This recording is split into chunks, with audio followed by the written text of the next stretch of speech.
We are excited to be here. We're excited to talk to you about the greenhouse model. And before I introduce myself, I'd like to introduce the illustrious group that we have with us. Part of the Greenhouse Replication Initiative are our friends from Leonard, Florence Center for Living. And so we will start right beside Anna with Betsy. And if you want to introduce yourself and tell us a little bit about Leonard, Florence Center for Living. Hello, everyone. It's nice to be with all of you here today. My name is Betsy Mullen, and I'm a nurse by profession, and I'm the administrator and guide at the Leonard Florence Center for Living in Chelsea, Massachusetts. I've worked for the Chelsea Jewish Foundation, which is the sponsor of the Leonard Florence Center for Living for the past 30 years. Many different roles, but I've been with the organization for 30 years.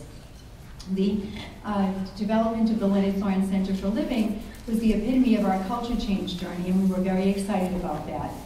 Leonard Florence Center is the first urban model greenhouse in the United States.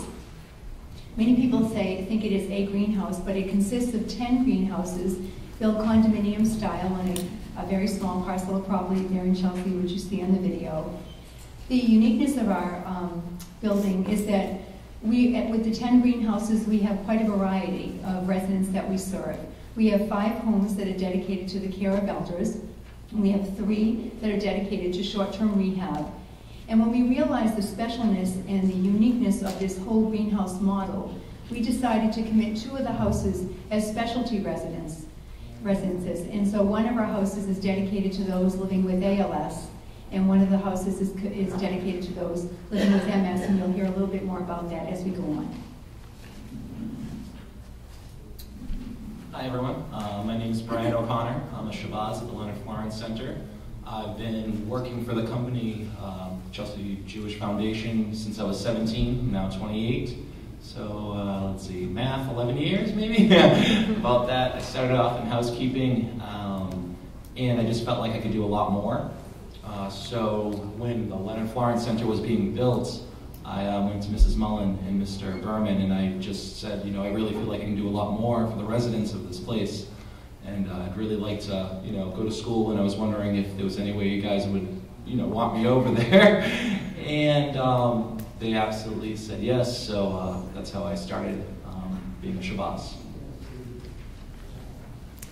I'm Janet Geiger. I'm the Director of Nursing at Leonard Florence Center, and I've been with the organization for 17 years now. And I did make the move with Mrs. Mullen and the rest of the group here from a traditional home to a greenhouse home. And it's been quite an adventure, and it's been wonderful working with the people that we have. We've all gone through kind of a metamorphosis together, so we'll be talking about that a little bit further as we get into the session. And last but not least, Betty. Hi, my name is Betty, and I've been working for the Chelsea Jewish Foundation for 15 years. I've been a CNA, and when the greenhouse was built, I moved over to the Leonard Florence Center for the Living. I'm a Shahboz, that is being a CNA.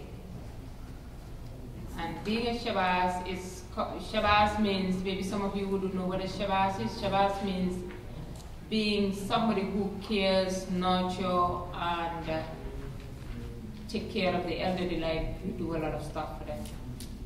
Thank you, Betty. We're going to learn a whole lot more about what that really does mean to be a Shahboz.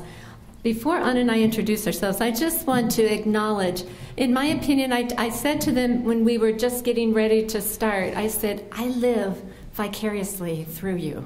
I am part of the Greenhouse Replication Initiative, but I have never opened a greenhouse home.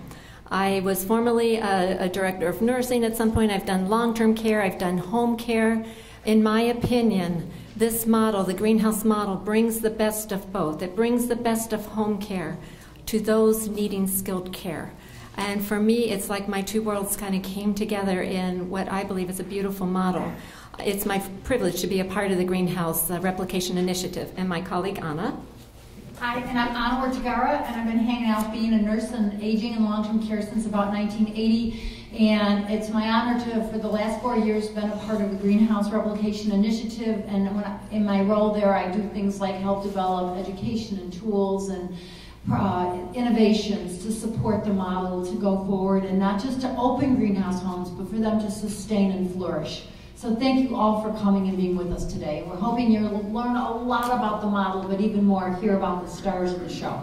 Thank you. So just a quick question, just out of curiosity, how many have heard about the greenhouse model, that this is not your first time?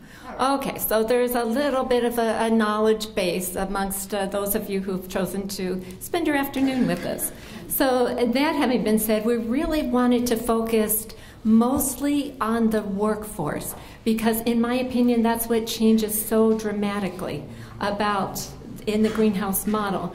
But before we do that, there's something that I think is really so vital, that as we're talking about culture change and as we're thinking about the best this and the best that, I think it's really important that we pause for a moment and we remember what this is all about.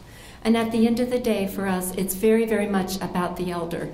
And so I'm going to show you just a short video clip so that you can understand a little bit about who this is really focused on and the elder's role in the greenhouse home. So if you would enjoy watching with me, I've got a clip. This is an elder enjoying life in a greenhouse home outside Detroit, Michigan. I'd like you to meet Joris. I was born right here in Detroit, down in St. Antoine. I'll be 85. 1923 I was born, so that leaves me 85. I'm trying to grow old gracefully, but the law of gravity set in and everything's just dropping. Well, that's all right. It's not important. You know, I find the things that I thought were so important yesterday are not so important today.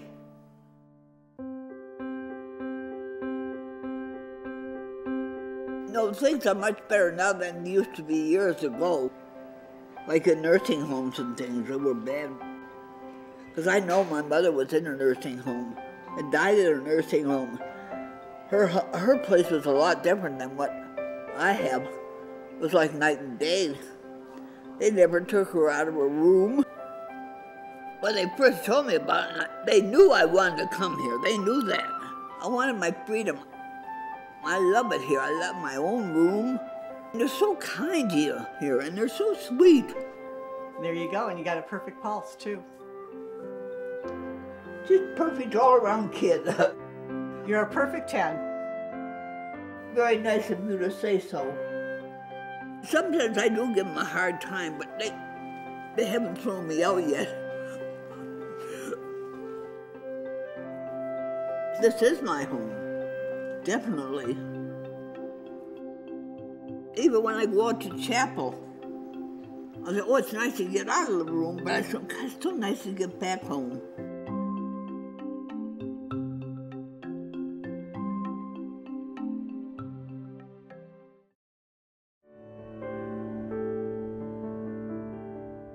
Well, I don't know any other place would be better than this. I don't know what other place could give you. Got everything here.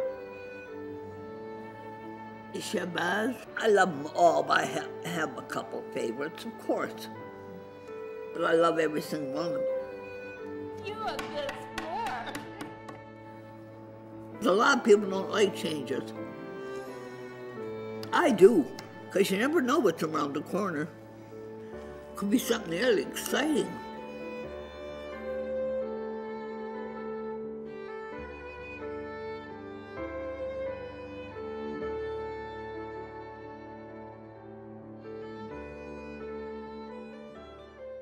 Really all about, and that is making a difference in the lives of those who live there, but also in the lives of those who work there.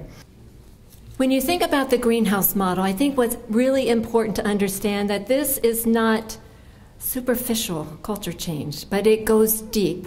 And it's really a radical departure from everything that we've known about the traditional model. I think for myself in my career as a nurse, years ago, I knew that long-term care was broken and that we must do something about long-term care was really taken from the medical model, from the hospital and so forth. So everything was really built about creating efficiencies, and we really were forgetting the end user, the elder, in that process. In the greenhouse model, we really, really want to take it to the next level. We really want to go deeply. So when Dr. Bill Thomas came up with the Eden Alternative, he had one of those life-changing encounters with an elder in a nursing home.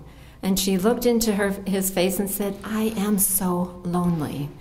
And he recognized as a physician that everything in his formulary to treat the ills affecting those living in long-term care, that he had nothing, that he was really equipped to deal with loneliness, helplessness, and boredom. And so he embarked on the path of the Eden Alternative. And the Eden Alternative has been wonderful in changing nursing homes. But he also recognized an opportunity as Eden grew. He said there are traditional homes out there that are in the need of rebuilding. And if you're going to do a rebuild, how nice, what would that perfect environment be? And it was after 2 years of incredible thinking and planning that he came up with the greenhouse model. So it's the Eden principles, the ideal environment for the Eden principles to be actualized, to really live and thrive. It fits within the current regulatory and reimbursement systems. I think assisted living has done wonderful things in creating environments that you or I might want to live in if you can afford to pay. But in the greenhouse model, we work tirelessly to make sure that this can be funded by Medicaid, and it can be funded by Medicare streams of revenue, so that it's not just a great, wonderful model for those who have the wherewithal to pay for it, but it really is truly for those who don't have as well. It's typically licensed as a nursing home, and the other thing that I think is so striking about this model is what it does to leadership. We'll talk a whole lot about how leadership changes from a traditional to a coaching style of leadership. And as we were preparing this morning, I heard a little kind of off comments happening here between Janet and Betsy. They said, "Do you remember how controlling we used to be when we did the old way, the traditional way?" So what does a coaching model look like? And how do things change in the greenhouse home into this coaching style? In addition to that, what happens to your direct care teams? As a director of nursing previously, I realized that those CNAs had knowledge that I didn't have. They also had a relationship that I didn't have as a director of nursing.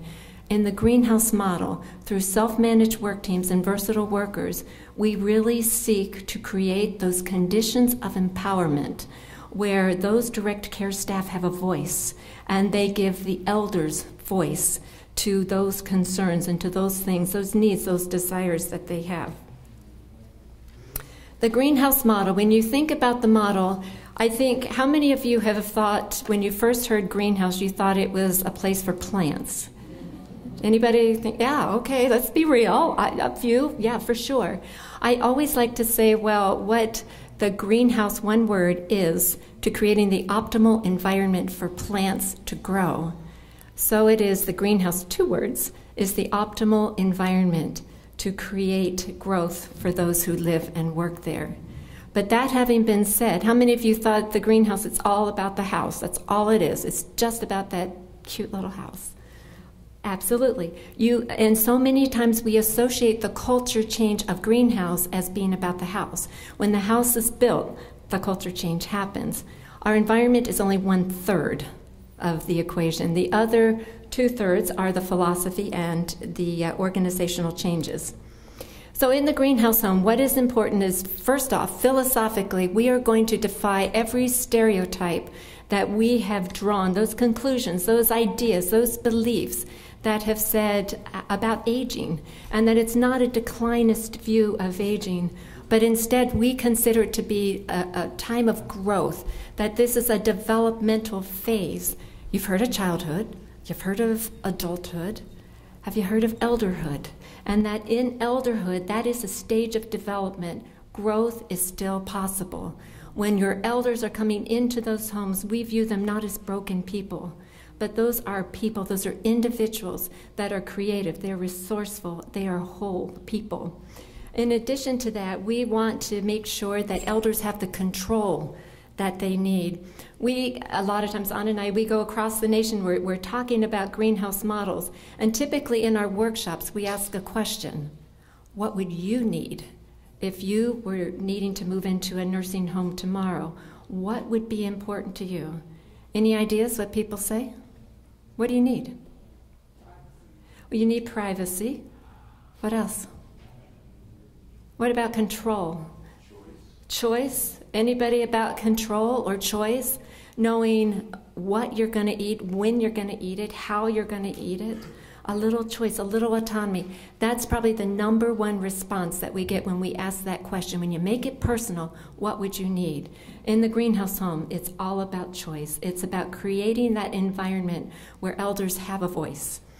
The privacy, you see that up there. You also see an intentional community. Really all about supporting everything necessary to create that life worth living. So I did not come here to talk and hypothesize. I came to introduce you to my friends who are going to tell you really what it's all about on the day in and the day out. So I've got some questions here. And the first one, Brian, I'm going to ask you this question. You have worked in both the traditional as well as the greenhouse homes. So when you think about the difference between working in the traditional and now working in a greenhouse home, what do you see as the biggest difference for your elders in the greenhouse home? Well, like she said, I've had a chance and opportunity to work inside both environments. Coming to the greenhouse home, the biggest difference is definitely control. Not the control that I have, just the control that the residents have over me and what they want to do, when they want to get up, what they want to eat, when they want to eat, when they want to go to bed. Basically, what they want to do, when they want to do it. And I know it sounds like a lot of work, and it is a lot of work for me, but in the end, it's all worth it because these people, they've had lives, and this is their life. It's not the end of their life. We're trying to enrich it and make it better and trying to help them. And you know, one of the things that one of the stories that I really wanted to tell today was the time that one of the residents at the house woke up and she was really upset, and I asked her, "What's wrong? You know, what's going on?" She's like, "I'm really upset. I wanted to go to the town voting today. I live in Charlestown, and I'm really upset. There's no way that I'm going to get there." And I was like, "Why? Why can't we get there? What's the problem?" "Well, you know, I've been to nursing homes before. I've been to rehabs before. You can't get out of these places. You just can't go." You know, she felt like she was locked in. I was like, "Don't worry about it." I'm like, "I'll take care of it." So, you know, I got her ready. We had some breakfast. I called up Mrs. Mullen, and you know, I had asked her basically if after work if I could take the van and take her to Charlestown and if we could go vote. And you know, she more or less said, "Yeah, go right ahead." So we got in the van after work, and I took her to Charlestown, and we went and saw a bunch of her friends there because she's, you know, a townie. And we spent a few hours there actually hanging out with them all. And then I brought her home. So, you know, the big difference is control that they have and the choices that they have, because it is an amazing difference. There's no way that if we were inside a traditional nursing home that at the last minute we would be going to Charlestown to go vote. It just wouldn't happen. There's just no way. And the big difference is that I didn't really have to, you know, finagle and, you know, try and work out like all these details and plans. And, you know, normally that would have to be booked way ahead, you know, a week ahead. Whereas it was just a few hours, and all I had to do was really call her up and ask permission to take the car. And there we were in Charlestown. So, you know, the big difference is choice and the control that they have. So, Betsy, how'd that sit with you? As the guide, as the It was administrator? Wonderful. You know, when you think about traditional facilities, when there's a problem, it tends to keep going up and up and up because it's not getting solved. And I must tell you, it was a pleasure. The resident and Brian had worked this all out. And when he called me, it wasn't, "What shall I do?" or "Can I do this or that?" It was just as he said, "This is what we're going to do." We called her Lady Gaga. That was her name, the resident that we're talking about. And he said, "She needs to vote, and I've made the arrangement with the other Shahboz that I can take her. All I need is the van." And we have a handicapped accessible van that our staff and residents can use. And I said, "With pleasure." And it was just wonderful to see that happen. And we all know it doesn't happen that easily normally. So it's great. Great, thank you. All right, so let's talk to Betty a little bit. Betty, so in the greenhouse home, can you just give me an example of what it looks like when an elder is thriving? When an elder is thriving in the greenhouse, it is a lot of rehabilitation for them. It's a lot of rehabilitation. They came there when they were very sick, and they go home well, walking out of that door like nothing ever happened to them. They came in, when they come in, we treat them like they're in their own homes.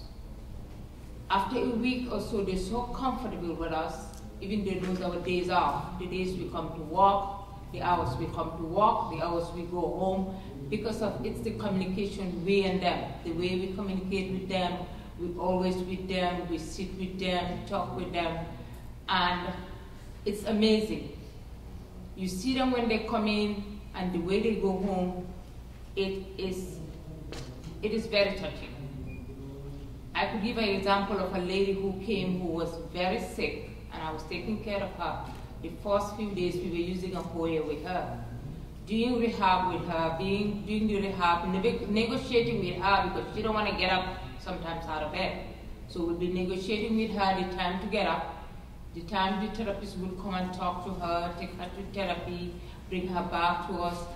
And it was amazing. Within a few weeks, within 2-3 weeks to a month, she's doing everything for herself. Time for her to go home, she don't want to leave. She said, what am I going to do if I go home, Ben? I said, you're going to do exactly what you have been doing here. For the past week, you've been dressing yourself. You don't want me to help you do anything. You're going to do that. You think so? I said, yeah. And she was, within a week or so, she was doing everything for herself. We have an example of a resident who was there who came with a broken shoulder, cannot do nothing, we do everything for herself, and eventually she had to give me a menu of what I cook. She showed me how to do a brisket, and the brisket, the whole building is taking that menu now, doing the brisket. That brisket, we call it the Rochelle Bennett brisket. And it's all from them when they came in, the first few weeks. We try to do the best we can with them, treat them like a family, go with them every time in their room, sitting with them, talking with them, and eventually they're like in their houses. So I'm thinking that if ever I need rehab, yeah, I know where to go. Come to our floor, our house. And Betsy, tell us a little bit more about, Betty, you obviously work in one of the short-term rehab homes. So yes. Betsy, if you want to tell us just a little bit about how short-term rehab is working in the home. It's actually working very, very well. When we talked about having 3 homes dedicated to short-term rehab, most people thought we were crazy because the thought was that people really just want to come in, they want to stay in their room, they want amenities of a TV, computer access, telephones, things like that. Food served on a tray, they wanted choices on a menu, but food served on a tray, have their rehab and kind of keep to themselves. Well, we weren't sure that was really the case. And what was shown over the last 18 months at the Leonard Florence Center is that there are other components that really have worked out beautifully in a short-term house in a greenhouse setting. And we feel we've had better outcomes even because as Betty and Brian are describing some of the people that have been in their homes, they would be in their room. They would not want to come out for rehab. They would not want to participate in the house, but then they heard what was going on. If you know the architecture of the greenhouse, they all have their private rooms, but you still could hear what was happening at the dining room table. And they would begin to come out, and they would begin to participate and choose what meals they want, offer recipes, as Betty has said. And it's very functional rehab. You have the kitchen to do the rehab in. You know, you're walking around on different surfaces, rugs, hardwood floors, all the things that they would at home. So we've been very, very happy to have the short-term houses in our greenhouse model and feel it's been very much a benefit to them and to us as well. Thank you, and I think we're all learning a lot from your experience. So what does elder-directed care mean to you? And I'm going to ask my friend Janet, as a director of nursing, tell me the challenges, tell me the joys, tell me what it really looks like to you from a director of nursing perspective. I believe elder and resident-directed care means giving choices.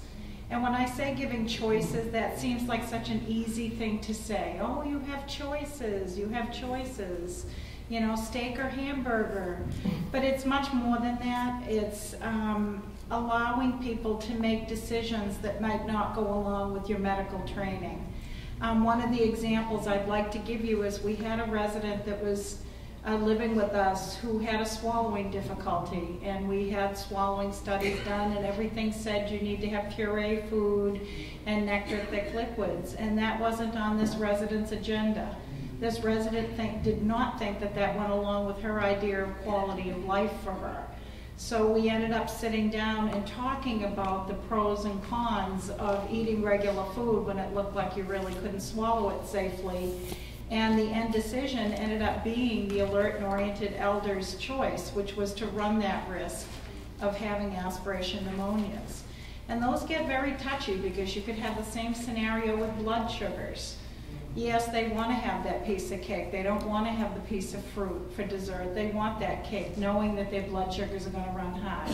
And as a medical person, that was kind of a hard concept for me.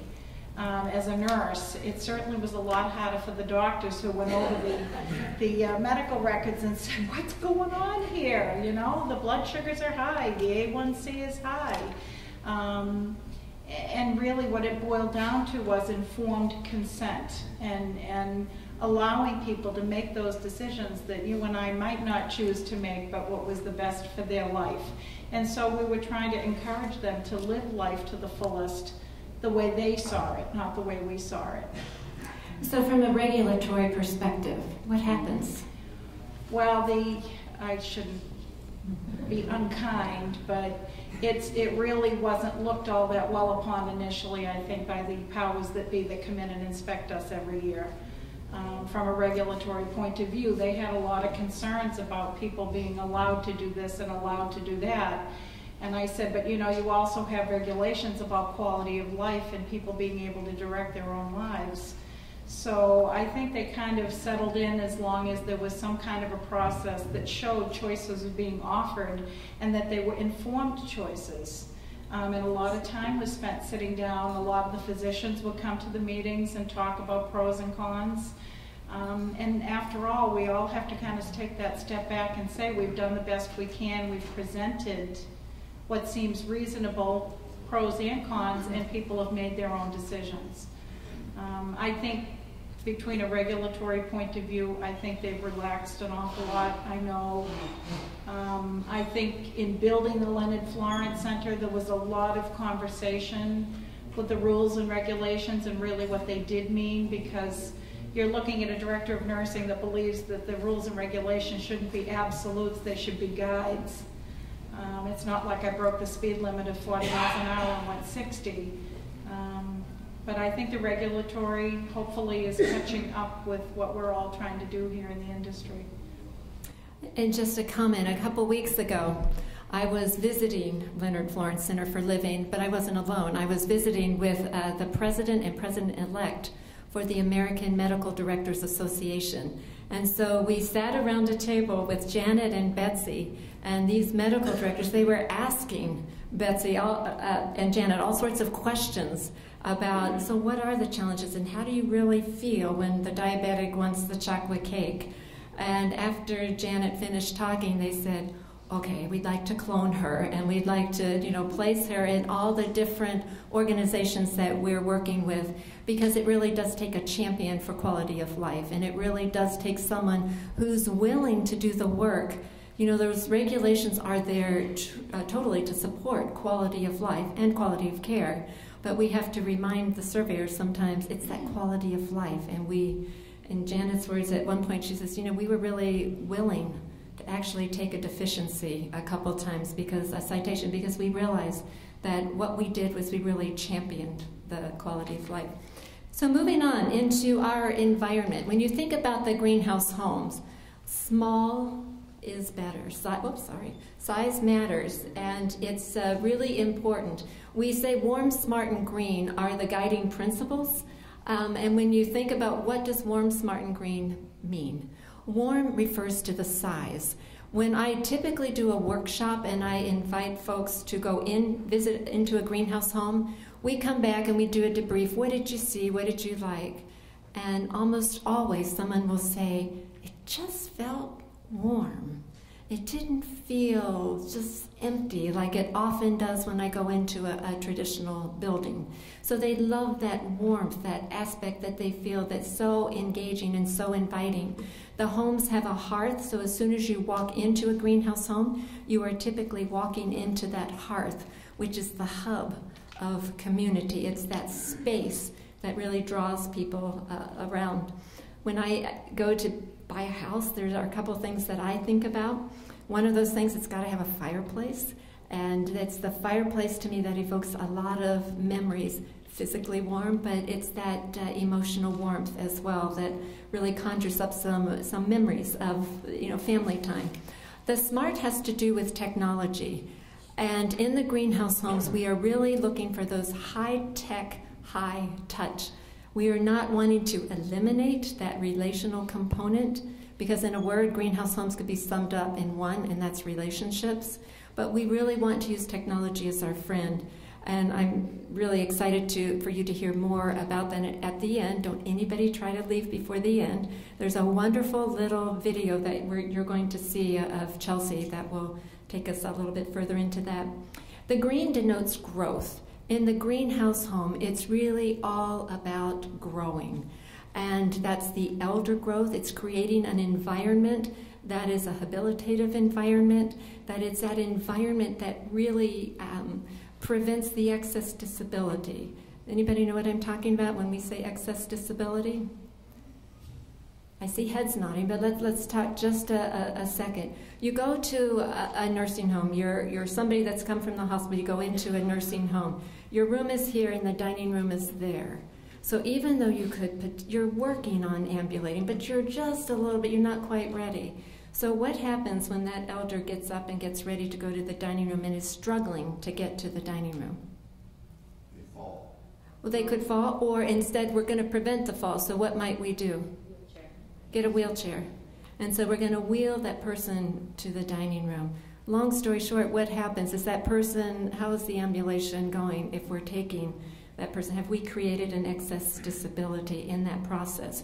So in the greenhouse homes, that environment is created, it's kept small, so that as we're looking at the room, the farthest room away from that dining area, that hearth area where community happens, we're making sure that those are still easily negotiated spaces so that they're able to get there, so that we are really keeping people on their feet and really promoting that level of health and wellness in the greenhouse homes. The other thing to say about the environment, I think it's very important. Before I came on to the greenhouse project, I kind of envisioned it was a cookie cutter, boom, boom, boom, and you just stamp them out across the country.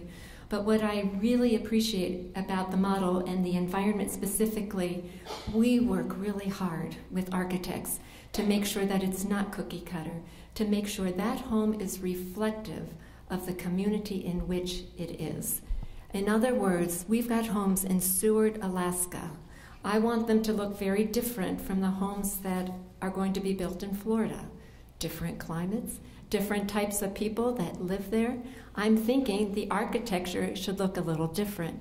You'll see the architecture at our beautiful homes in Chelsea, the Leonard Florence Center for Living, very different. They were land constrained. They're in a more urban area, so they went vertical, as you can see down at the bottom picture. We have our homes in St. Martin's in the Pine. They're kind of in the suburban area, very similar to the homes those elders would have lived in. But I have to tell you, I have to give real credit to the architect that's worked with our home in Rochester, New York, St. John's Home. They really took it one step further, and they said, we're going to put the greenhouse homes in the community, not on the campus. But we really believe this is taking it to the fullest vision of what Dr. Thomas had envisioned. And so you go to the greenhouse homes in St. John's, and you actually drive into a residential neighborhood. And when they first took me there, I couldn't tell which was the greenhouse home and which were the single-family homes. Or the townhomes. They're actually townhomes. But the architecture was so reflective of those homes. So, kudos to our adopters who are really pushing the envelope there. So now to our panel. What makes a house a home? Tell me about the greenhouse homes there, and How does living in that small home really impact the elders?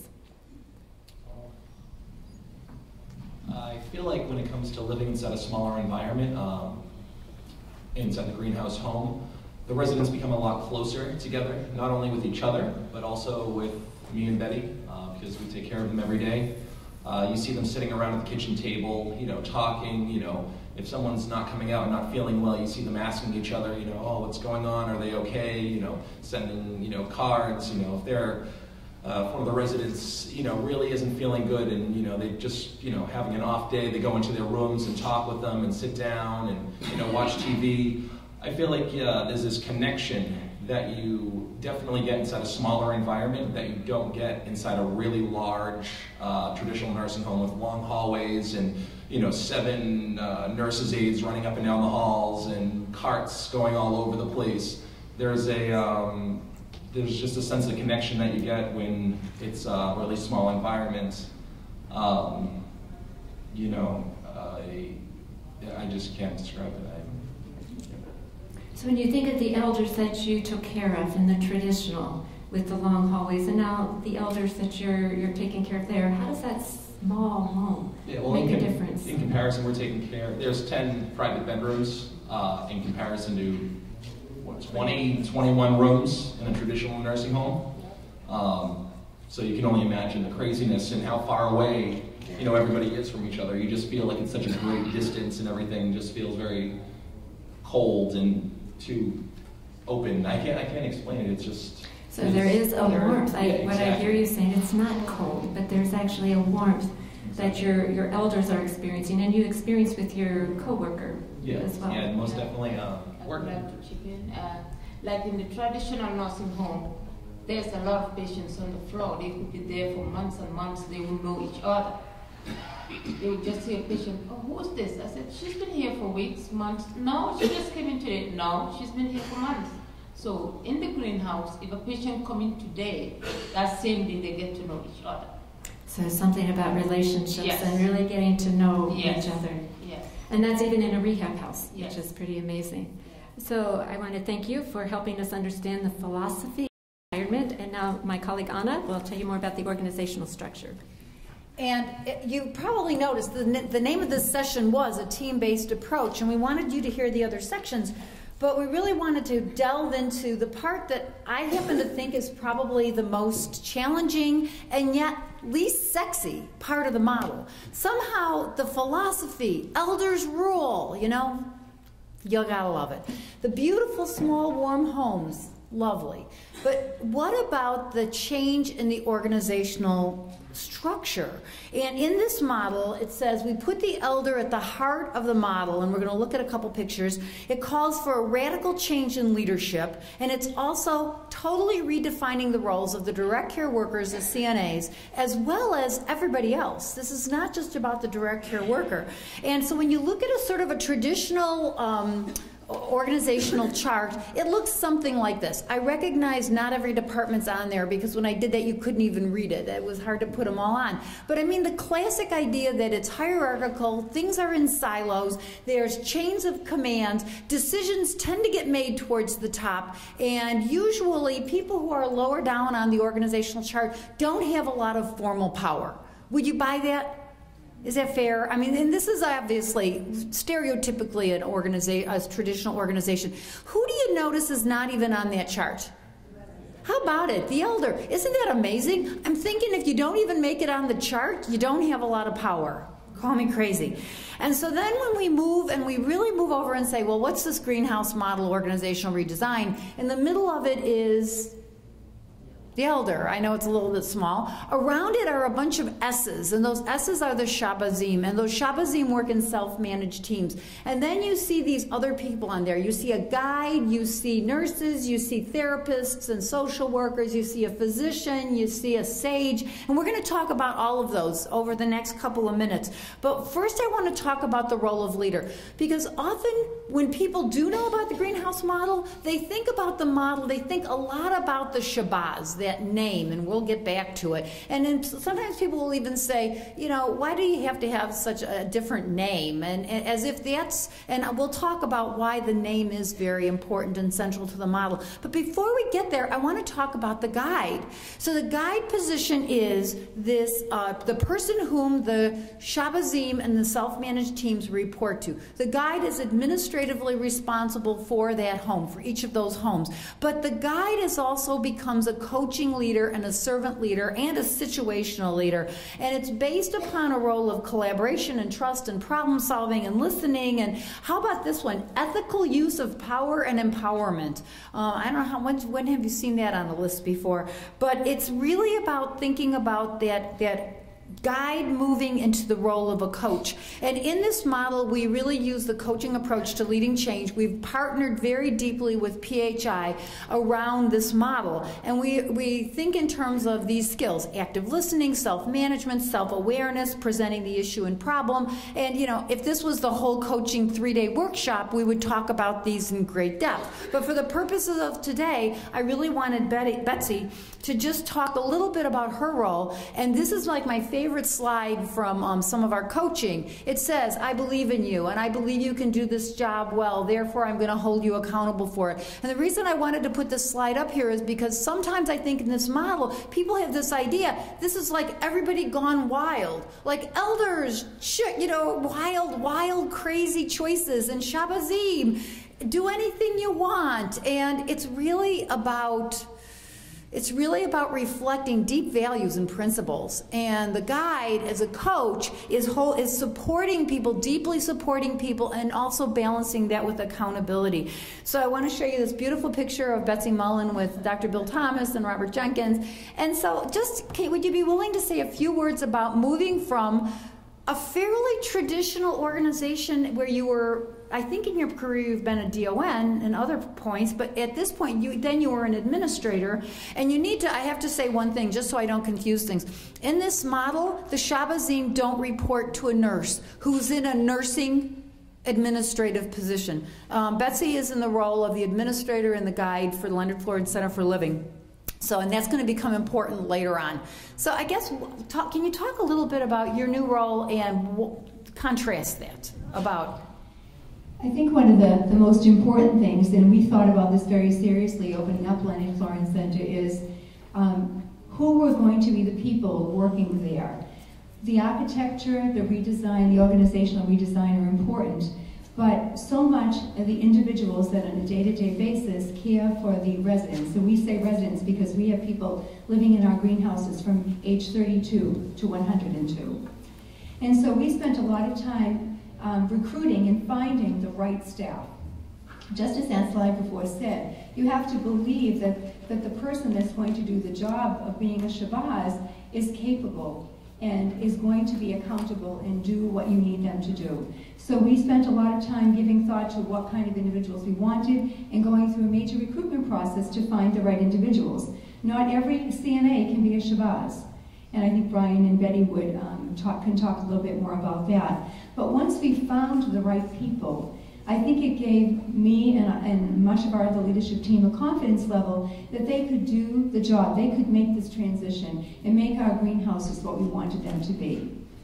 It wasn't such an easy transition for me, as they described earlier. Janet and I both can be control freaks, and we both recognized that early on. And in the role of the guide, with coaching being what you want to be doing, you really have to step back. You use all those skills that Anna described: active listening, pulling back. You're this leadership person, whether the DON or the administrator. People come to you. You solve the problems. You make instantaneous decisions. And in the role of a guide, you can't do that, because it's about the team and what choices they're making. So you find yourself, you know, as I said, pulling back, thinking, and saying, what do you think? What are the options? What have you given thought to already? And then you have scenarios like Brian just described where they did all that automatically. They didn't have to come and ask and have me ask questions. What do you think? What do you think is the best thing to do? Have you thought about this? They had done that on their own. But it isn't, I'm not going to say it's an easy transition, particularly if you've been in a traditional model for as many years as I have been. But it's truly exciting to see the amazing teams. We have 10 greenhouses at Leonard Florence Center, each one of them very, very different. What we always say, what goes on in one house has nothing to do with what goes on in the other, and that is the intentional community that's been created in that house, as well as the self-managed work team. You're seeing Brian and Betty. We have 9 other teams that are building, and they create different kinds of homes, and it's truly exciting. Though, as I said, a transition for any leadership person involved. Have you had any big aha moments where you've been in these, I mean, I know you have, but an aha moment where something that, especially near the beginning, you thought, now how is this going to work? And it just, you saw something emerge. I think something as simple as what Brian described, and I say simple, and it wouldn't have been simple in a traditional facility. It would have been a big ordeal and a big chore for everyone. We've seen the residents of a home create the memorial service with the Shahboz in that home for a resident that has passed away, that they've taken care of and had wonderful relationships with. And again, in traditional care, leadership is so much involved sometimes in all of that, and it's not necessary in this model. You just see them doing a fabulous job doing that. And when they created this amazing memorial service, we all stood there and said, oh my goodness, what potential, what strength, what amazing talent we have in this home with the residents and the Shahboz that work there. Thank you. I want to talk a little bit about the transformation from nursing assistants into being a Shahboz. So the role of the Shahboz is to protect, sustain, and nurture. And they work in self-managed teams. And on the day the greenhouse home opens, that Shahboz and with the team, the self-managed team, they become the managers of the home. And they become the partners to the elder. And the myth of the mythology behind the Shahboz is the royal falcon. And Dr. Bill Thomas, who if any of you have ever heard him speak, he loves mythology and telling stories. And those are really important, those stories, because it's the image of the king's falcon that protects the people. And when the people were suffering and the king turned a blind eye to his people, the Shahboz, the royal falcon, saw the people and saw their needs and fought for the king to recognize those needs. And it goes on and on, but I won't go on and on. I will say I think it's very intentional that as people move into these roles, they go from being a CNA, and it's not that there's anything wrong with being a CNA, but the truth is they have not always been the position of the greatest respect and the greatest power, to being the manager of the home and the partner of the elders. And so that rhythm and those relationships become the basis for the next steps. So I want to ask a couple questions. Susan asked you all, Brian and Betty, how is it different for elders living in greenhouse homes? I want to ask you, how is it different being a Shahboz? What does that look like for you as you compare it to being a nursing assistant in a traditional home? Betty? It is very different. Being in the traditional nursing home, it's very different from being in the greenhouse. Because being in the greenhouse, as I said earlier on, is like being in your own house with the patients, like being in their own house, the residents. They have a choice to choose what they want. In the nursing home, you don't have a choice. They eat in trays, they bring the trays. In the nursing home, we don't do that. In the greenhouse, we don't do that. We sit together with them, eat together, and they have the choice to choose what they want. So you have your meals sitting down at the table with them? We have our meals with them together. We eat with them together. Mm-hmm. We have breakfast with them together, lunch and supper. Thank you. With them together. It should be noted that you don't give yourself enough credit. Not only do we have lunch with them, but we also cook that lunch and cook that breakfast. So I think that we should just point that out. Yeah. So Brian, would you talk about that a little bit? So what the roles of the Shahboz, and we use a term, a blended worker. We actually don't use the term universal worker, at least within the greenhouse model. We say it's a blended role. And can you describe a little bit of what that looks like? As far as all the things that are part of your job description. Well, I feel like especially in the morning is a lot of hecticness going on, because not only do you have to, help everybody get ready in the morning and stuff like that, but also as far as like meals and stuff like that go, it's pretty much whatever they want. You know, whatever they decide, from French toast to scrambled eggs to fried eggs to, I know you're all getting hungry right now, so, but you know, it's a lot of choices, and it does come off as hard. It's a lot of work, and you know, like Mrs. Mo was saying earlier on, you know, it's not for everybody. Not every CNA can be a Shahboz. You really have to want it. You really have to be willing to work hard at it. And if you don't, and you don't have the heart for it, then just stick in a traditional nursing home, because you're not going to make it. Yeah, and it has to be a teamwork. You have to work together. Without working as a team, it won't work. You have to be working together, like me and Brian. Brian will be busy getting somebody up in the morning, in the kitchen cooking. While I'm cooking, Brian is doing somebody, then when I'm done, I go in the rooms. It has to be a teamwork, or else it won't work. So I want to ask you, what about the self-managed team thing? We say it's a self-managed team. What does that mean? What are the things you all do to manage yourselves? Yeah, we work together as a team, and we manage everything together, because the nurse don't need to tell us what to do. We know the patients the day they have to go for their appointments. We do everything on our own. Sometimes we even have to remind the nurse that so-and-so person have to go out today. We manage everything on ourselves. Even if we have difference together in ourselves, we solve it without even reaching the guy. We do everything. You find it a lot easier to be able to communicate between me and Betty than it is to be able to have 7 CNAs, a nurse, you know, an administrator, the DON. It's just me and Betty. And when it comes to just the two of us, there's a lot, you know, less communication to get lost, because it's just the two of us working with them every day. So we know their schedules. We know when they have a doctor's appointment. We know, you know, when they have physical therapy. When they, you know, so it becomes a lot easier, and not all the communication gets lost throughout a million different people. So there are a lot of things the self-managed team does, like they have to order food, they self-schedule, there are care plan meetings. What are the roles of the Shahbozim in the care planning process? What does that look like? Because I actually think that that's actually fairly radical in terms of, and I'll just say this, so hanging out as a nurse in nursing homes for really long, I remember all the way back in the early 80s, I worked at a nursing home and we said, we need nursing assistants to come to care plan meetings because they know these elders better than anyone else, and they need to be a part of the process. Anybody think that's radical? Not hardly. And yet we spent a lot of time for a couple of years trying to figure out ways to get those nursing assistants consistently to care planning. And sometimes it happened and sometimes it didn't. And it wasn't for lack of trying. Can you talk a little bit about care plans in greenhouse homes? We go to each one of the residents' care plan meetings, obviously, because we're with them. We know them almost better, probably better than anyone else. You know, sometimes when a resident's not feeling so well, we can go into their room and, you know, still have a care plan meeting right around there if they just, you know, feel like, you know, going downstairs to the conference room. So sometimes the actual care plan happens in the room, the resident's room, elder's room. Yeah, right with them right there. You know, if they don't feel like going downstairs and they want it right there, that's what they get. You'll come up there and we'll have the care plan meeting right there and discuss what's, you know, what's best for them, and then they tell us what's really best for them. Yeah, there you go. So Betty, can I ask you, when you think about care planning in your traditional home, and when you worked in a traditional home and now working in the greenhouse, any difference in terms of the care plan itself?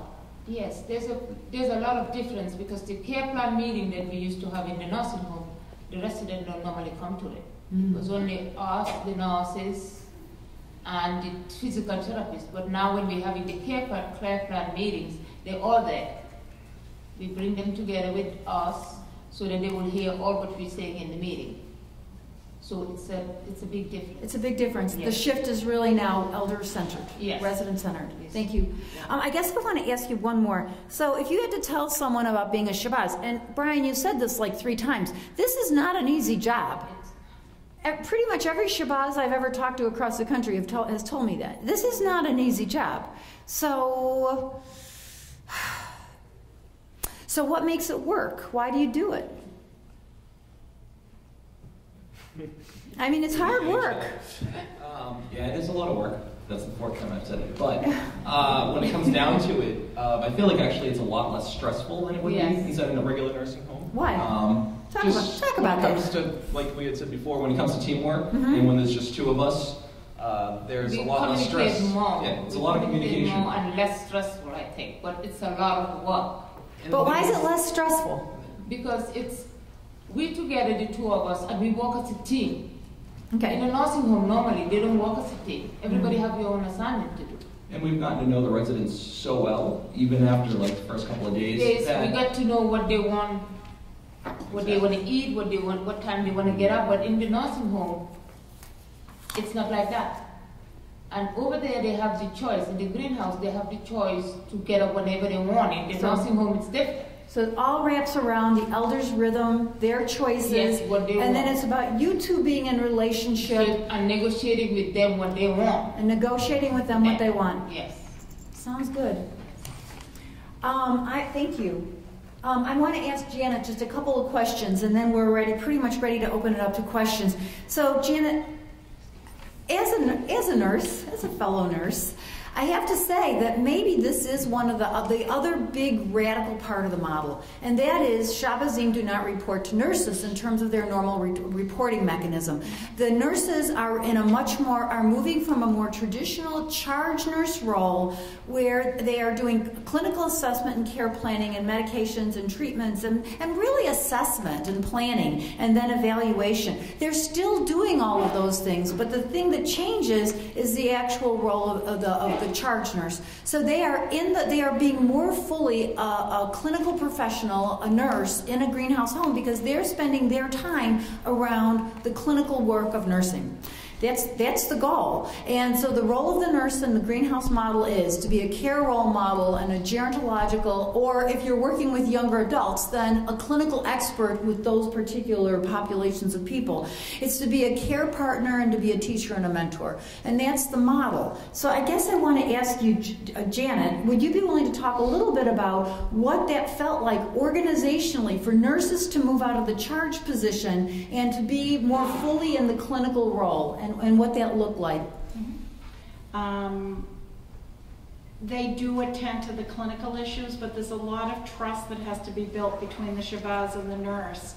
There's also a lot of training spent with the Shahboz on how to detect even minor medical issues. So one of the things I'm thrilled about is when I go on a unit and one of the Shahboz will come to me and say somebody didn't eat their breakfast, and they always eat the breakfast. It's the best meal of the day, and this is their temp, and this is their blood pressure, and this is their pulse. They've gone ahead and gotten all that baseline information because they realize that something is not right. They may not be able to assess all of it, but they know that something is not right. So there's a lot of trust that has to be developed between the nurse and between the Shahboz that are on the units. I think that it's been very difficult for the nurses that have experience in long-term care to let go of some of that control. Sometimes we have to gently remind people about there might be a different way you might have wanted to say that or do that, or what you would expect your expectations to be. And people usually follow the lead. In our model, where it's 10 houses that are all separate from each other, I can't start new grads on a floor. Initially we had talked back and forth about the ideal of taking nurses that didn't have any of those preconceived ideas and maybe starting fresh, but then we realized immediately they had no clinical expertise, and that's really what they're there in the house for, is the clinical expertise. So we've had to do a lot of coaching. It hasn't been the easiest. As the director of nursing in a facility, as Mrs. Mullen has said, I am a bit of a control freak. So I really had to pull back and, in a lot of ways, go in the back door and clinically assess people and then wait for the nurse to kind of catch up and rely on the staff to bring her the information, or him the information. And it requires a lot of trust and patience and due vigilance, because you don't want something major to fall through the cracks, but you really want to see that success of a system working without you there. And I know I've spent many a time down in Mrs. Mullen's office sitting and kind of going like this, saying, when am I going to get the phone call that somebody's going to be going out to the hospital, because we know that they're getting to that point. Is the nurse on top of it? Have the Shahboz given the information to the nurse on the unit? So it's a lot of education, and it's a lot of training, and I think we have a lot of that. Overall, I guess I want to ask you, so clinically, what would you say about the model? as you see it living out, you're 18 months into this, you have these 3 short stay rehab homes, you have some pretty medically, clinically complex people, I do know that, as well as long stay people. Yeah. Overall, clinically, what do you think of it? I think overall clinically, I think everybody does a superlative job because everybody is paying attention to what they need to be doing. And there's so much information that comes from the Shahboz for the residents' behalf. And the nurses are becoming more and more sensitive to hearing it and going forward with it rather than feeling like they have to micromanage everything. So when their attention is taken off the micromanaging of the day-to-day life of the residents, they can actually attend to the clinical part of it, which has improved the clinical outcomes quite a bit. We have a ventilator resident in our home, so that's about as clinically as complex as it gets. And the staff have done a marvelous, marvelous job with managing that house and the resident that's in that house. So, you know, I just think sometimes you just have to step back and give it a chance to develop. But you're walking that fine all the time between the welfare of the residents versus developing the skill levels and the ability for people to communicate. I think that the clinical model has succeeded in our home because it's in the back. It's not in the forefront. It's kind of like the background music when you're having fine dining. It's the food and the convivium that's being concentrated on. But there is definitely a clinical piece that's kind of running underneath it all. It can't work without everybody going in the same direction. And we're getting there. We're not perfect, but we're getting there. And I have the quote pretty much of Bill Thomas's framework. He talks about that the medical and the clinical becomes the servant, not the master. And you said that beautifully about the music. Mm-hmm. I want to just finish with this particular one. I wanted to have one practice. So we say a lot in Greenhouse that there are principles and there are practices, and that the practices have to support a principle or you don't do it.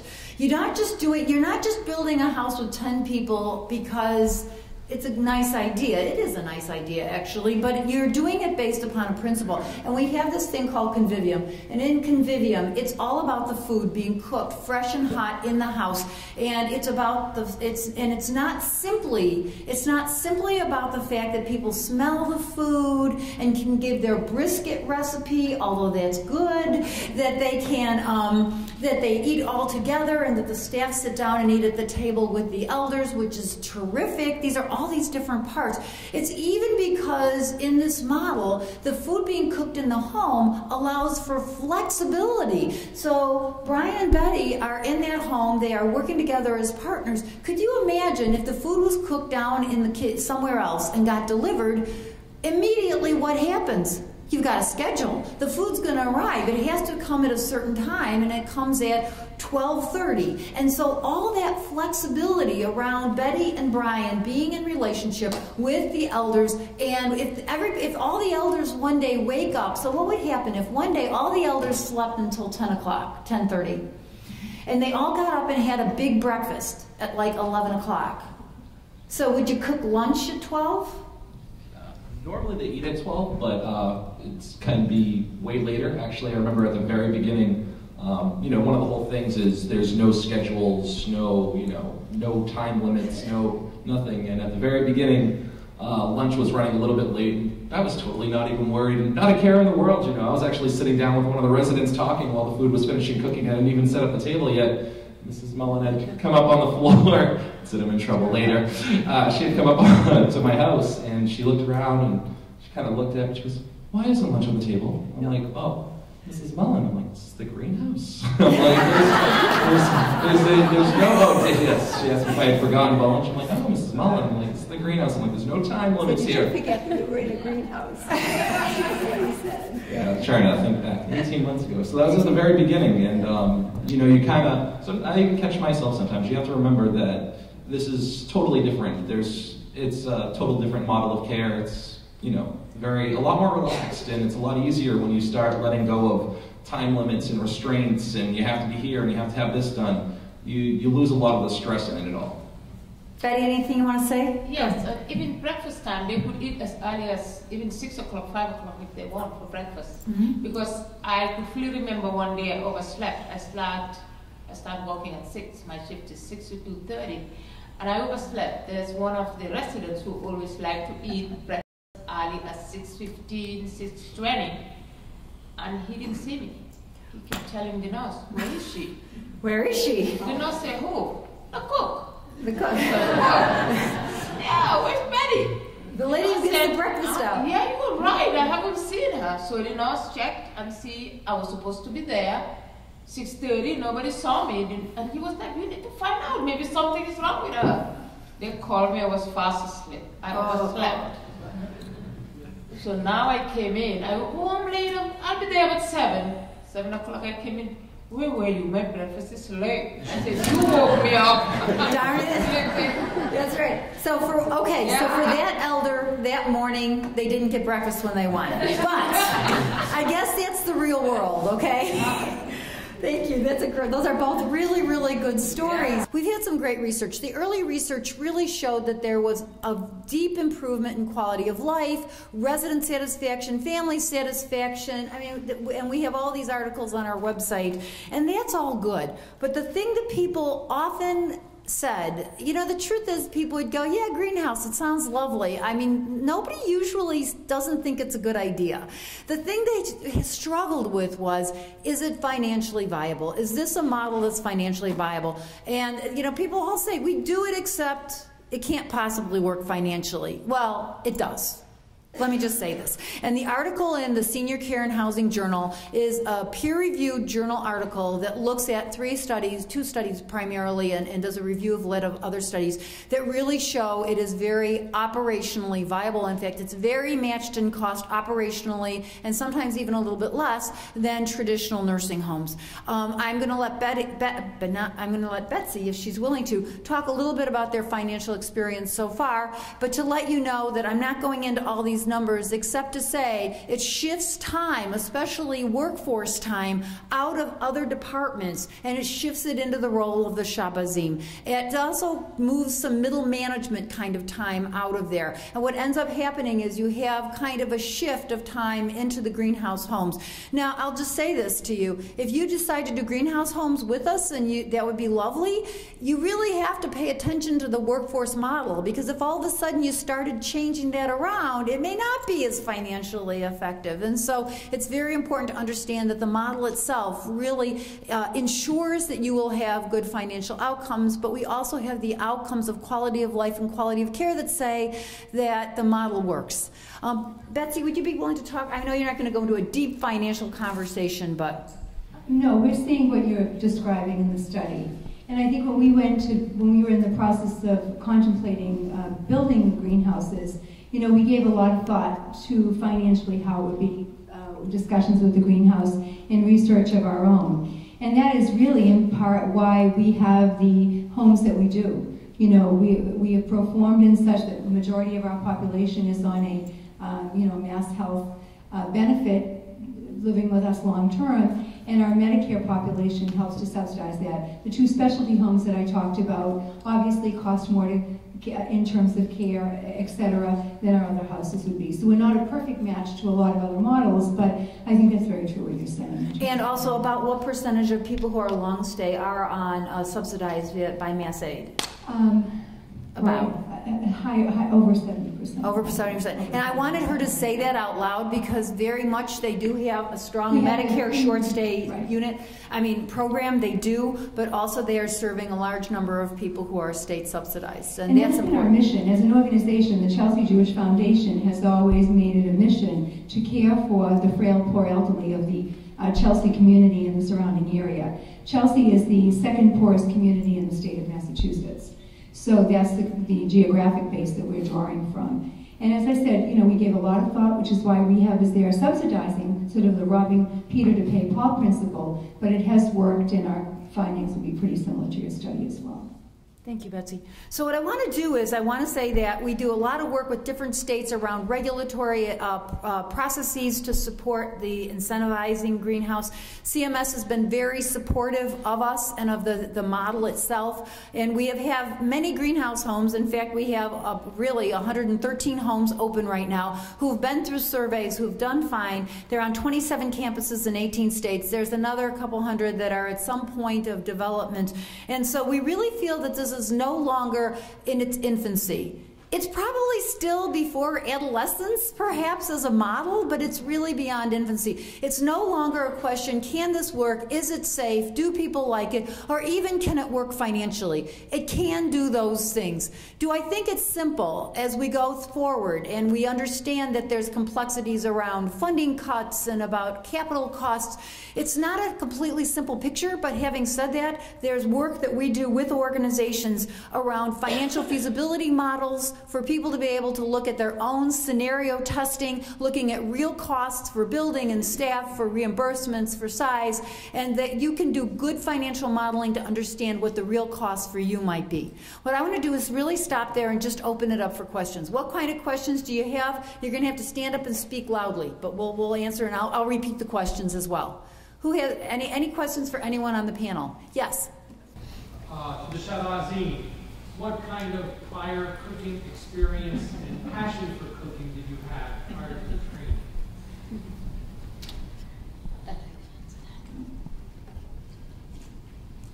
I think cooking is my hobby. I like cooking.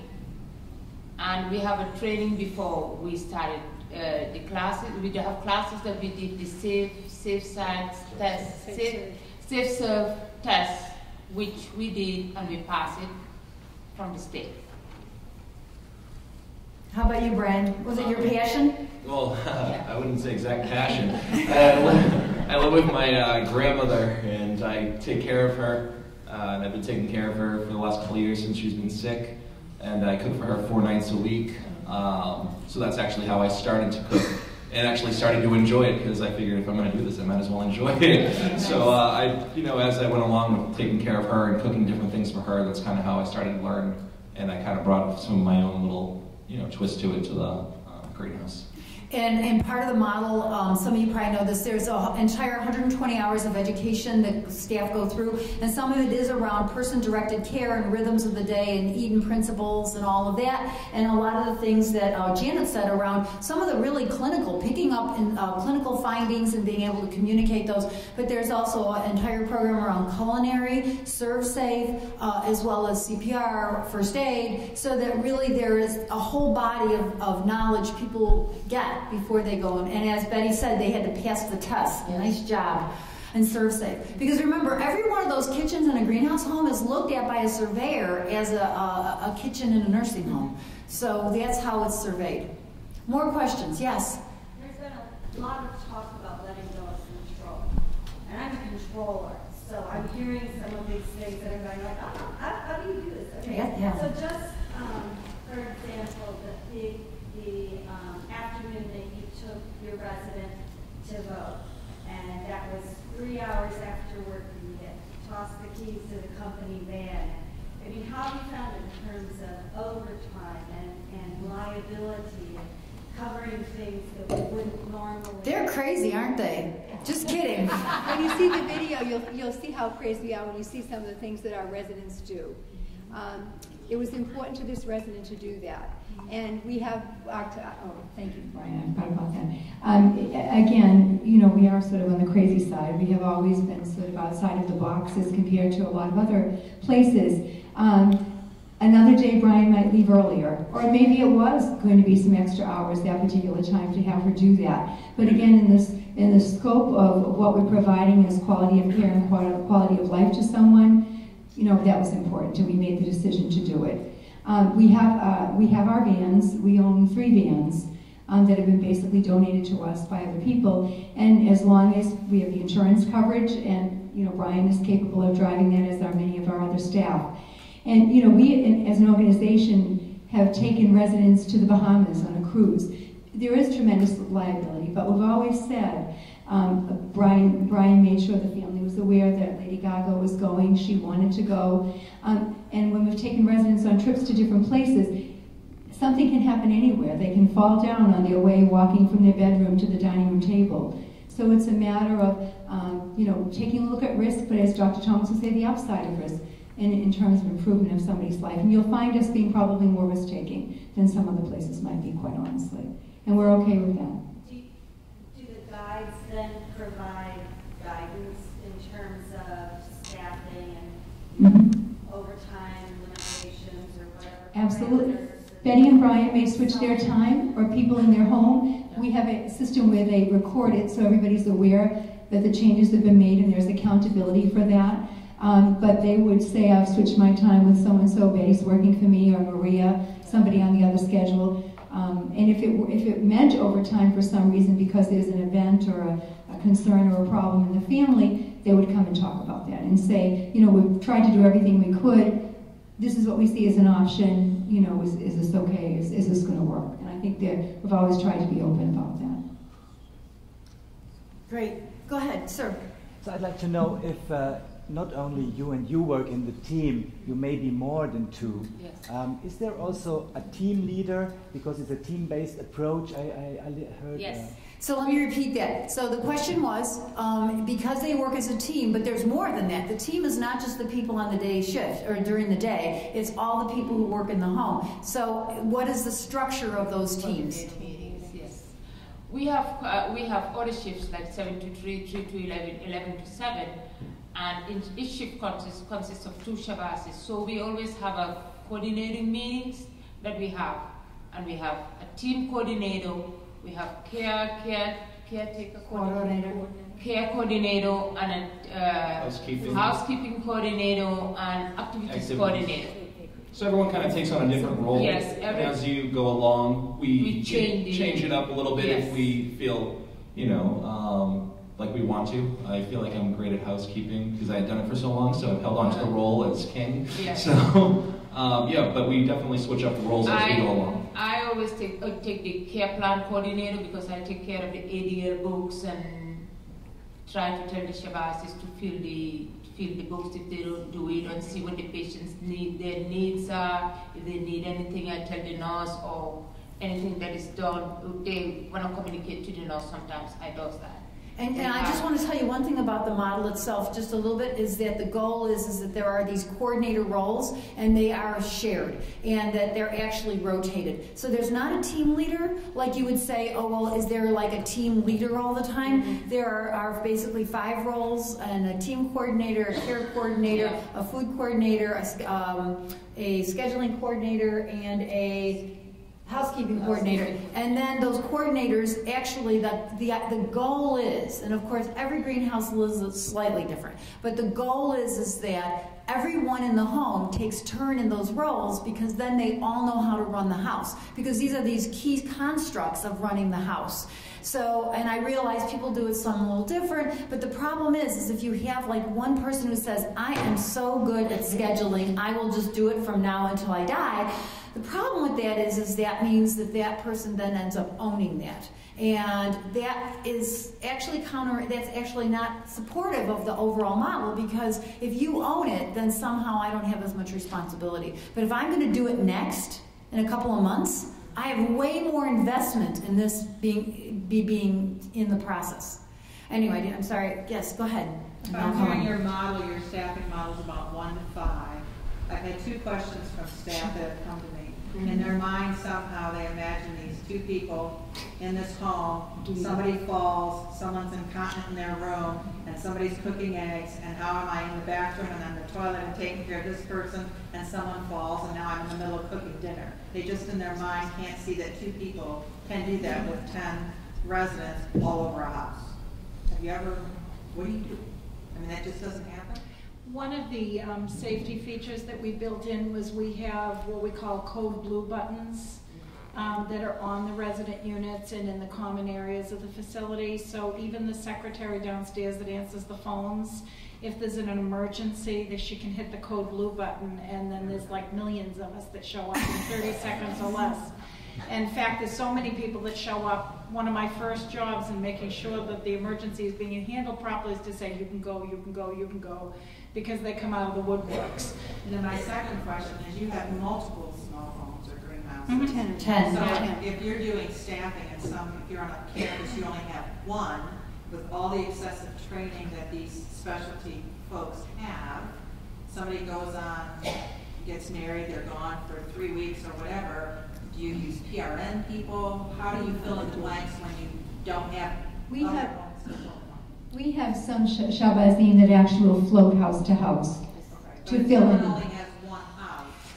Right. So just to say, if you only had one home or two homes, then you still have to have all your staff who are prepared, but you would have to have some Shahbozim who perhaps are working in the traditional home who've gone through the training as well. Because you can't, I mean, if it was an all-out emergency snowstorm where, you know, somebody could work in the home, but they have to have gone through the training to be able to do it. So you have to have, and that's part of the financial feasibility model where you say, how many people do we need to be actually gone through the education and training, and so that they're prepared to be able to do that, because absolutely. And I would also say nurses go through the education and training too, and they also have to have gone through it. So you can't have nurses who haven't gone through the training. They could walk in and give someone a medication, but they're not going to be able to support this other model. And have you gone from LPNs to RNs because of the model, or are you using LPNs? No, we're using LPNs. Right now, our state requires one RN on in a 24-hour period of time for the whole house. Obviously, we have a lot more than that. The only unit that has dedicated licenses, well, it's not even just RNs, is the ventilating units, but we have trained the LPNs as well on the ventilating unit. Home health model, and that model you're doing a lot more assessing and evaluating care plans. Correct. I just wondered if you had to go. Correct.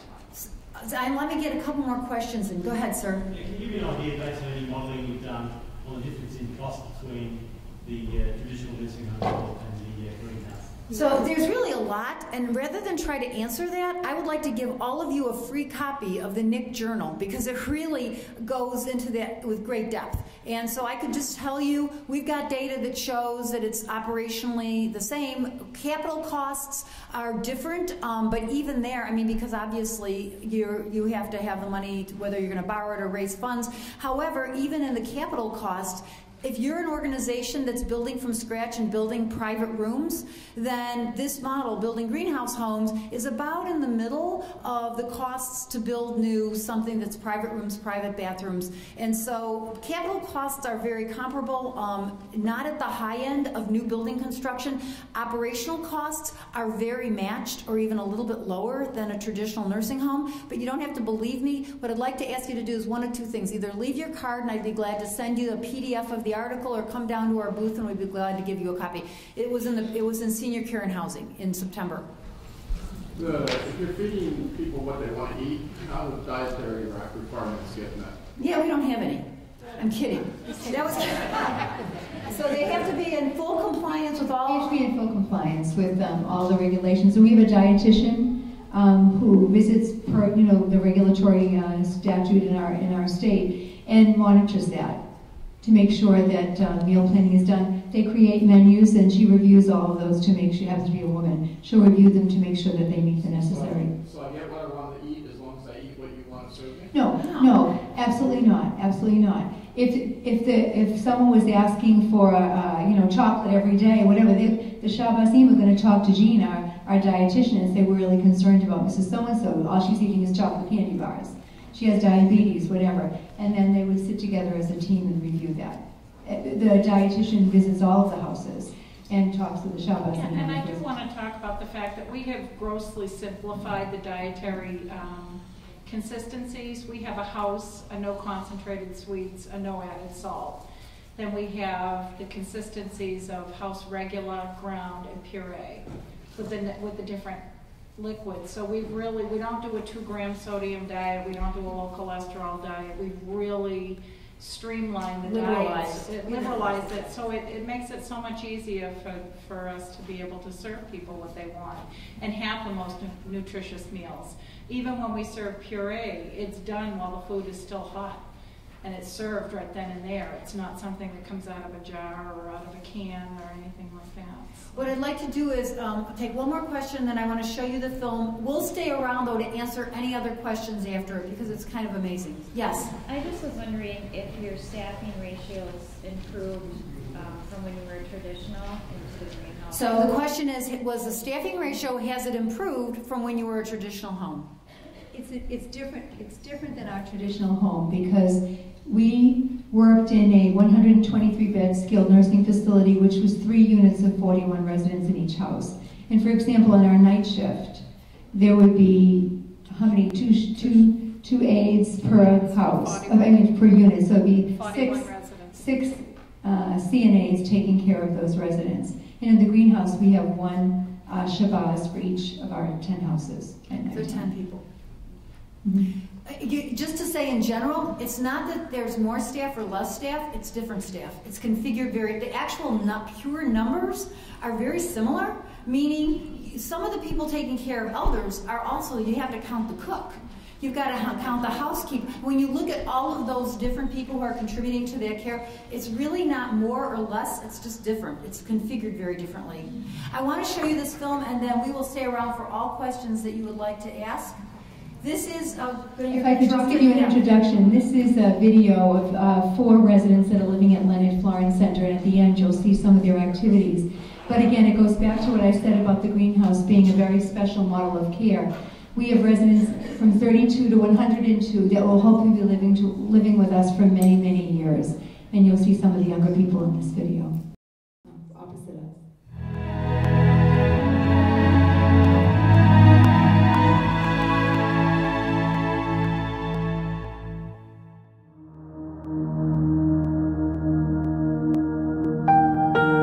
My name is Steve Sailing and I have ALS. ALS is a progressive neurodegenerative disease that destroys the nerve cells responsible for voluntary movement. And it's just a disease of losing. Every day you lose more and more.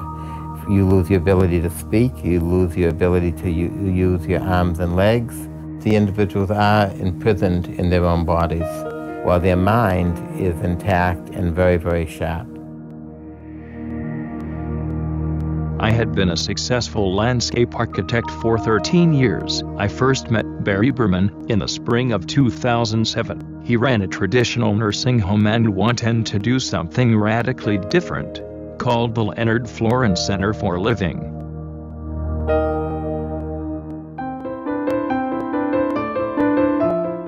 The Leonard Florence Center for Living is the nation's first urban model greenhouse. It is a skilled nursing facility that has 10 individual houses. It's taking the traditional nursing home model that we're all accustomed to, and it really flips it upside down and turns it into an extremely residential model of care.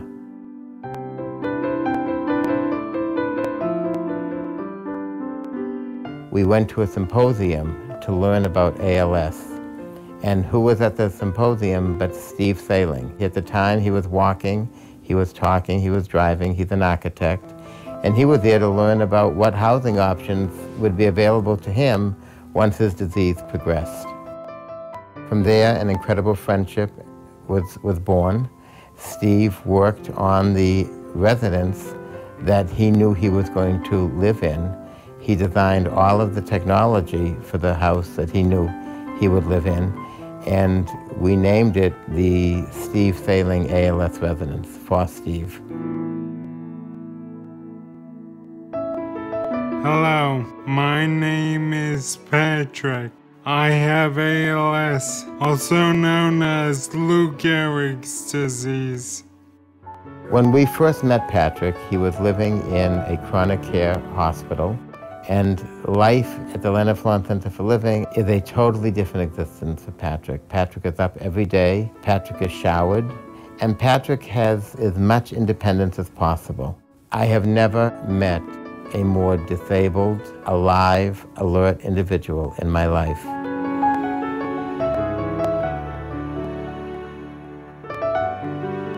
Multiple sclerosis is a disease that limits your ability, takes away muscle strength. I had a full-time daycare for over 20 years. I had a master teacher certificate in teaching special needs religious education. And all of that was put on hold because my physical ability to be able to interact with the children just wasn't there anymore. It was like hitting a brick wall. You just go to no independence whatsoever. Here where I am now in the Leonard Florence Center for Living, I can take the T, I can go to the mall. I don't even have to think about it. If I want to, I just open the door and I go, just like I would when I were home. Jack received his undergraduate degree in chemical engineering from Cornell. He received his master's in chemical engineering from Caltech. Jack has unfortunately a very, very advanced case of multiple sclerosis. Jack was living in his family's home in one room in an inaccessible household, being cared for by his parents. And once they saw the Leonard Florence Center for Living, Jack moved in, and the very first night he and Steve were off to a Red Sox game. What Jack is doing to give back is he is offering his chemistry tutoring services free of charge to any student at Chelsea High School who's struggling with chemistry. People have said to us, why care? Why bother? And our answer is, why not? How often do you really have the chance to make a profound effect on an individual life? And without philanthropy, the Leonard Florence Center for Living would not be here, and the ALS and MS residences would never be sustainable. To take an individual who has been totally dependent, painfully alert, and to give them back as much independence as technology allows is a very significant contribution. They are still contributing to society. They're contributing to the home that they're living in. They're contributing to the community. And we are making a huge difference in the quality of their lives. The Leonard Florence Center for Living will show everyone that evented life can be a quality life. Most of what ALS takes away, technology can give back. The sad fact is that there are only 10 people able to live in the ALS residence at any given time. That is why we have created the ALS Residence Initiative as a national effort to duplicate our project nationwide. To do anything less is to do less than we are able. Remember, life is good.